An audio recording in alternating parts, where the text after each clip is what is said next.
Brigitte Lahaie, Sud Radio, c'est l'instant Sexy News. Eh bien, Guillaume de Brébisson, nous retrouvons Philippe Breneau. Bonjour Philippe. Et bonjour Brigitte.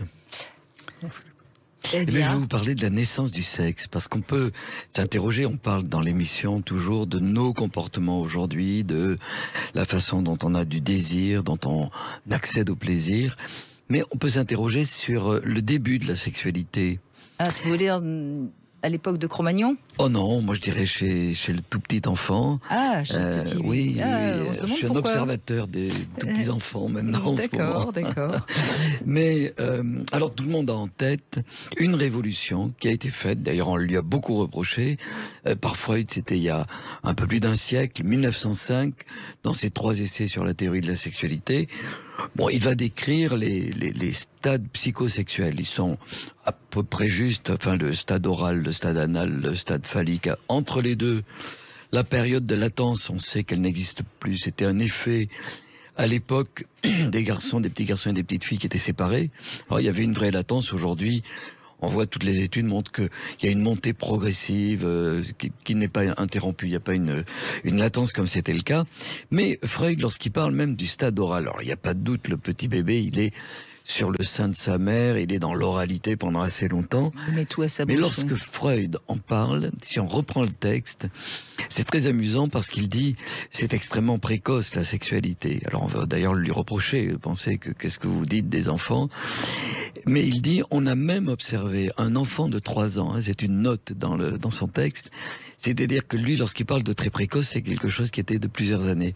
Aujourd'hui on s'est même interrogé sur les mois auparavant, depuis la naissance, et puis il y a quand même quelque chose d'autre qui existe auparavant. C'est-à-dire que le stade oral n'est pas le premier stade infantile.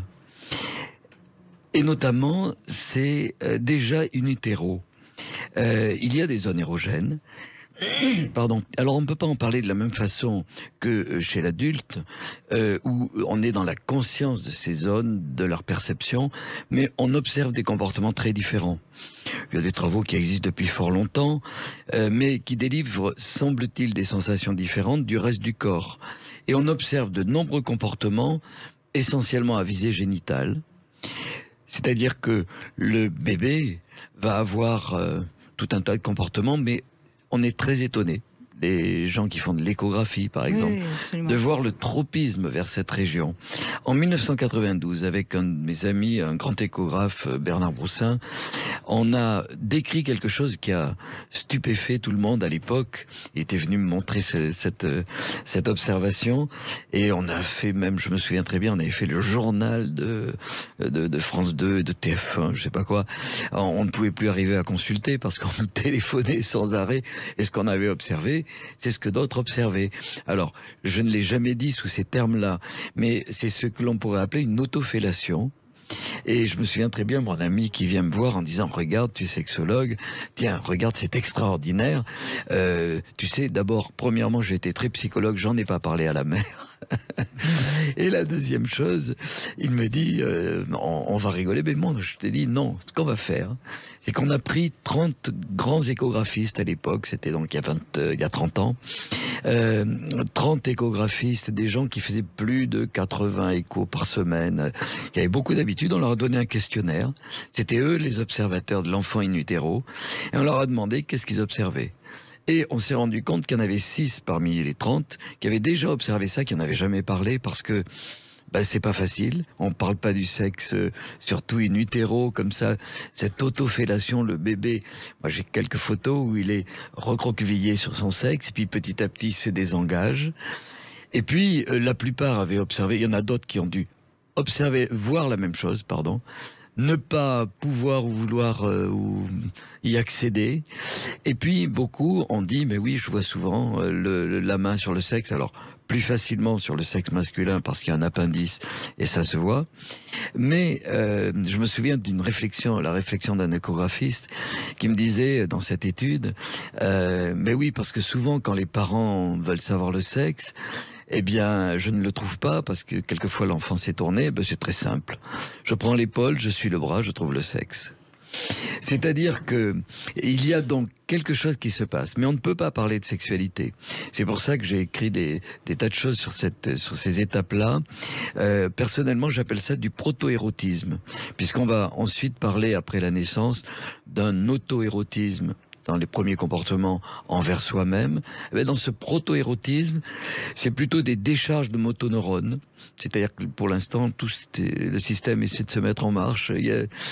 C'est pas une pulsion, c'est pas tout à fait ça. Bien sûr. Mais en tout cas, on voit bien cette convergence.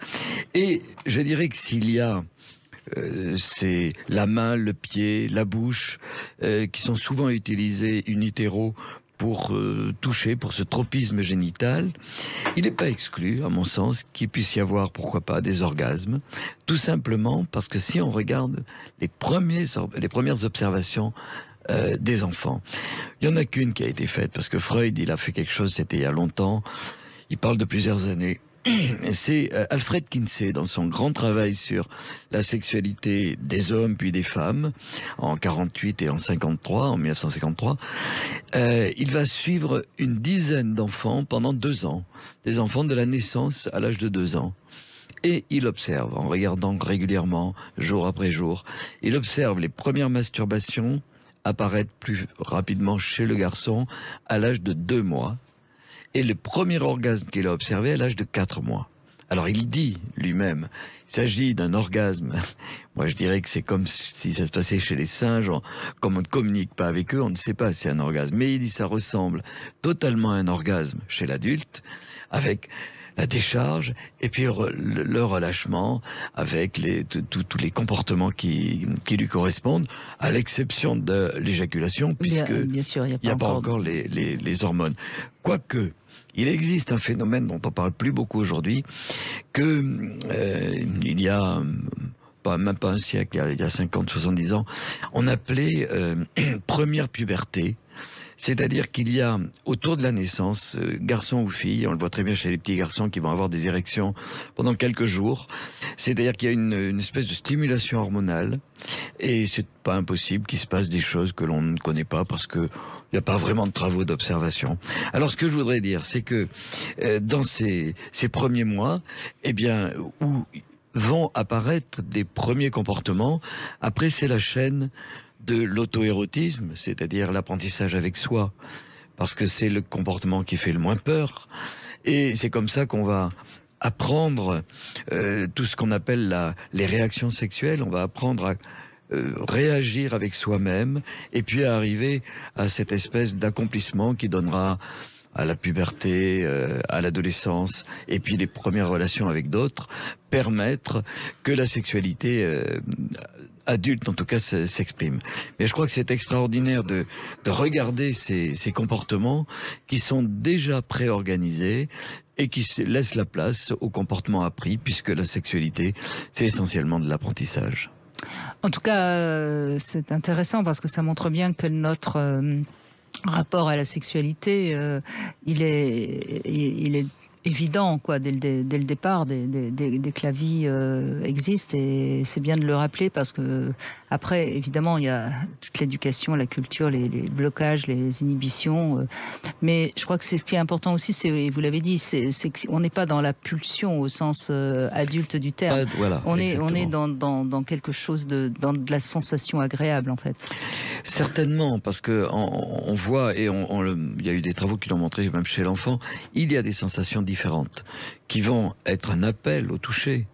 Et c'est là que justement, quelquefois la culture va, dans les cultures qui sont réprimantes, qui sont aversives, répressives, effectivement ces comportements vont être un peu inhibés, et à ce moment-là on peut arrêter la sexualité, et au contraire, si on les laisse, on va pas forcément les encourager, ça va s'épanouir naturellement. Et d'ailleurs c'est toujours ce qu'on dit aux parents, si vous voyez votre très jeune enfant se toucher, vous lui dites il n'y a pas de problème, mais tu fais ça dans ta chambre, et puis voilà. C'est quelque chose qui est en train de naturellement s'installer. Yeah. Et en tout cas, le fait d'interdire, il faut dire que ça va soit inhiber, soit quelquefois donner même l'inverse, parce que on va rechercher ce qui est interdit. En tout cas, on dit pas touche pas, c'est sale.